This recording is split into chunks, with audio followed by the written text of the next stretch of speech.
India में मौजूद है एक ऐसा गांव जहां के लोगों ने स्कूल ड्रॉप आउट होने के बाद भी देश भर के बड़े बड़े सेलिब्रिटीज तक को लाखों रुपए का चूना लगा दिया। और इन स्कैमर्स की लिस्ट में अमिताभ बच्चन, भाभी जी घर पर है फेम एक्टर शुभांगी आट्रे और यहाँ तक कि फॉर्मर पंजाब सीएम की वाइफ प्रणीत कौर तक शामिल है। हेलो सर, आपको एक कॉल आपके कार्ड से संबंधित किया जा रहा है। सर, बताना चाहूंगी कि आपके खाते को 50,000 की लॉटरी लगी है। सर, आपका एटीएम कार्ड एक्सपायरी होने वाला है सर। ऐसे कैसे होने वाला है? सर, आपके कार्ड पे एक नंबर होगा 16 अंकों का, कि वो कंफर्म करा दीजिए। 32 64।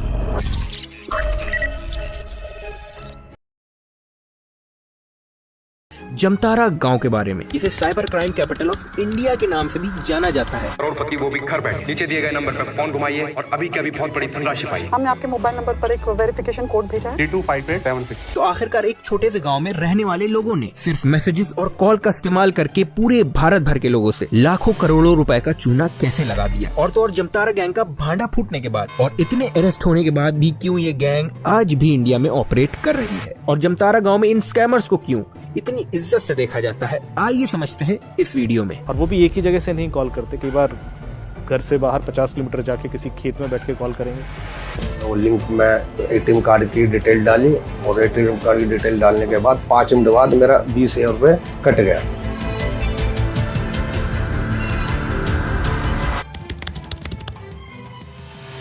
यूं तो जमतारा झारखंड के जंगलों के बीच बसा एक छोटा सा ही गांव है, जो कि भारत की कोल कैपिटल धनबाद के लगभग 54 किलोमीटर की दूरी पर ही मौजूद है। लेकिन हैरान करने वाली बात तो यह है कि लोग भले ही इसे एक पिछड़ा सा गांव ही समझते हों, लेकिन फिर भी इस गांव में मौजूद लोगों के घर इतने आधुनिक हैं कि कुछ घरों में तो रिमोट कंट्रोल से खुलने वाले गेट तक लगे हैं। इसके अलावा कुछ घर तो यहाँ इतने बड़े हैं कि बॉलीवुड सेलिब्रिटी अमिताभ बच्चन का घर तक उसके आगे छोटा लगेगा। लेकिन इतने बड़े घर और इतनी शानदार गाड़ियों को गाँव वालों ने अपने मेहनत के पैसे से नहीं बल्कि पूरे भारत भर में लोगों को ठग कर खरीदा है। क्योंकि भले ही जमतारा गांव में केवल 2000 के करीब ही आबादी रहती हो, लेकिन ये गांव इंडिया में हुए 80% साइबर क्राइम के केसेस की अकाउंटेबिलिटी रखता है। यानी कि पूरे के पूरे गांव का मेन बिजनेस ही लोगों से पैसा ऐंठना है। इसके अलावा जमतारा गाँव में ये ऑनलाइन ठगी करने वालों का एक मास्टरमाइंड भी है, राम कुमार मंडल, जिसका घर खुद ही 2000 एकड़ जितने बड़े लैंड एरिया में बना है। और यही वो शख्स है जिसने जमतारा गांव में रहने वाले लोगों को ऑनलाइन ठगी करना सिखाया है। इसी वजह से गांव वाले न सिर्फ मंडल को मास्टर जी के नाम से बुलाते हैं, बल्कि मंडल जमतारा गांव में एक राजा से कम जिंदगी नहीं बिताता। इसके अलावा राम कुमार मंडल सबसे पहले तो गांव वालों को ओटीपी का इस्तेमाल करके किस तरह अपने मोबाइल में रिचार्ज करने की ट्रेनिंग देता है, और उसके बाद धीरे धीरे करके बड़े स्कैम करना भी सिखाता है, जिसके लिए न सिर्फ जमतारा गाँव के अब कई घरों में पूरा का पूरा कॉल सेंटर ही सेटअप किया गया है, बल्कि उनके पास एक स्क्रिप्ट का परफॉर्मर तक मौजूद होता है, जिनसे वो इजीली ऑनलाइन ठगी अंजाम देते हैं। लेकिन सिर्फ यही नहीं, जरा और सुनिए। जमतारा के मास्टरमाइंड मंडल ने तो ऑनलाइन फिशिंग और साइबर फ्रॉड अंजाम देने के लिए जमतारा में कोचिंग सेंटर तक खोले हुए हैं, जहां वो गांव वालों को ऑनलाइन साइबर क्राइम करने की ट्रेनिंग तक देता है, जिसकी वजह से जमतारा गांव में ज्यादातर सभी युवाओं का मेन पेशा ही ऑनलाइन स्कैम करना ही है, जिसमें वो आम जनता को एक बैंक एम्प्लॉय की तरह कॉल करते हैं और उन्हें अपनी बातों में फुसलाकर उनके बैंक डिटेल्स और ओटीपी मांगकर उनके अकाउंट से लाखों रुपए तक उड़ा लेते हैं। लेकिन सिर्फ इतना ही नहीं, बल्कि जमतारा गाँव के ये स्कैमर्स इसके अलावा भी और कई इनोवेटिव तरीकों का इस्तेमाल करते थे लोगों को अपनी बातों में फंसाने के लिए। जैसे कि वो ऑनलाइन शॉपिंग प्लेटफॉर्म का डेटा निकालकर उन लोगों को कॉल करते थे जिन्होंने रिसेंटली कोई शॉपिंग करी है, और वो कंज्यूमर को कॉल करके ये बोलते थे कि हमारे प्लेटफॉर्म पर शॉपिंग करने के लिए आपका शुक्रिया और आपको अपनी रिसेंट ऑर्डर पर एक फ्री गिफ्ट मिल रहा है, लेकिन ये गिफ्ट रिडीम करने के लिए आपको अपनी बैंक डिटेल्स और ओटीपी बताना होगा। बस फिर क्या था, उनके ये बैंक इंफॉर्मेशन हाथ लगते ही वो कंज्यूमर के अकाउंट से मोटी रकम निकाल लेते थे। और सेम इसी स्ट्रैटेजी का इस्तेमाल करके जमतारा गैंग ने शुभांगी आट्रे को चूना लगाया था। इसके अलावा भी जमतारा गांव वाले कई और मेथड्स का इस्तेमाल करते थे, जैसे कि कभी वो फ्री लोन प्रोवाइड करने, इंश्योरेंस एजेंट बनकर और यहाँ तक कि गवर्नमेंट ऑफिशियल बनकर भी अलग अलग टारगेट का अकाउंट से पैसा निकालते रहते थे। और इसी वजह से एक रिपोर्ट के हिसाब से जमतारा विलेज में ऑपरेट कर रही गैंग सिर्फ एक दिन में ही ऑनलाइन स्कैम करके 1 से 1.5 लाख रुपए कमा लेते थे,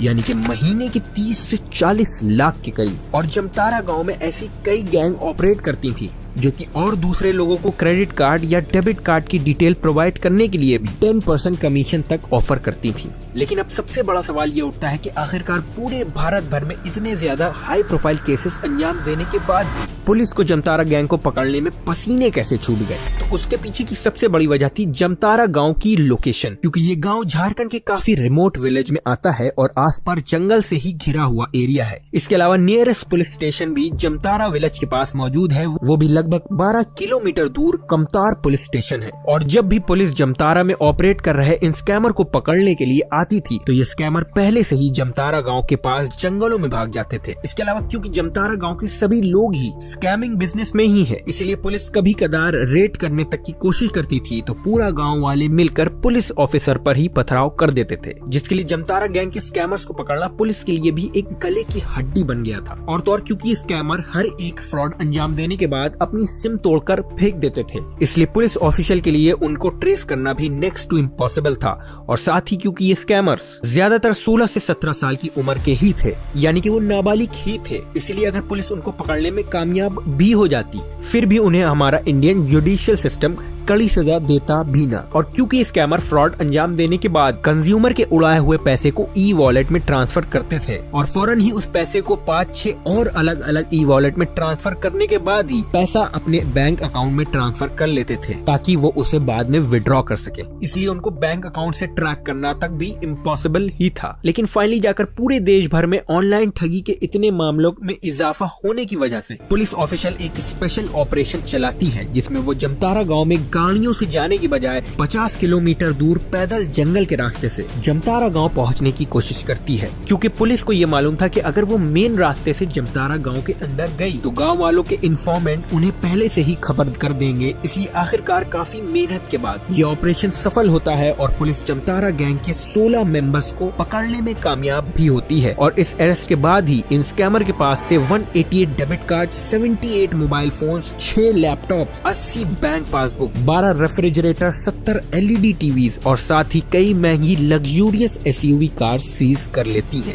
इसके अलावा पुलिस राम कुमार मंडल के दोनों भाई प्रदीप मंडल और प्रद्युमन मंडल को भी धर दबोचने में कामयाब होती है। और पुलिस की पूरी इन्वेस्टिगेशन के बाद ही ये पता चलता है कि जमतारा वासियों ने पहली बार साल 2011 में ऑनलाइन फ्रॉड करना शुरू किया था, वो भी तब जब जमतारा गाँव का एक लड़का गाँव से बाहर काम करने गया था और वहाँ उसने पहली बार दूसरों के खाते से ऑनलाइन रिचार्ज करना सीखा था। लेकिन ऐसा नहीं है कि ऑनलाइन स्कैमिंग की दुनिया में जमतारा गांव वालों ने कदम 2011 में रखा था, लेकिन जमतारा गांव के लोगों का ठगी करने और क्राइम करने में इतिहास इससे भी कहीं ज्यादा पुराना है, क्योंकि कई दशकों से यहाँ के गांव वाले धनबाद से आ रही कोयलों से भरी बोगियों को लूटने और दूसरी छोटी मोटी चोरी ही अंजाम देते आ रहे हैं। और वैसे भी आप एक्सपेक्ट भी क्या कर सकते हैं, जिस गांव के 58.71% जनता कोई काम काज ही नहीं करती, तो लूटपाट, स्कैम और चोरी चमारी ही सबसे आसान रास्ता लगता है पैसा कमाने के लिए। और सबसे बड़ी हैरानी की बात यह है कि पूरे भारत भर में इतने बड़े बड़े लोगों को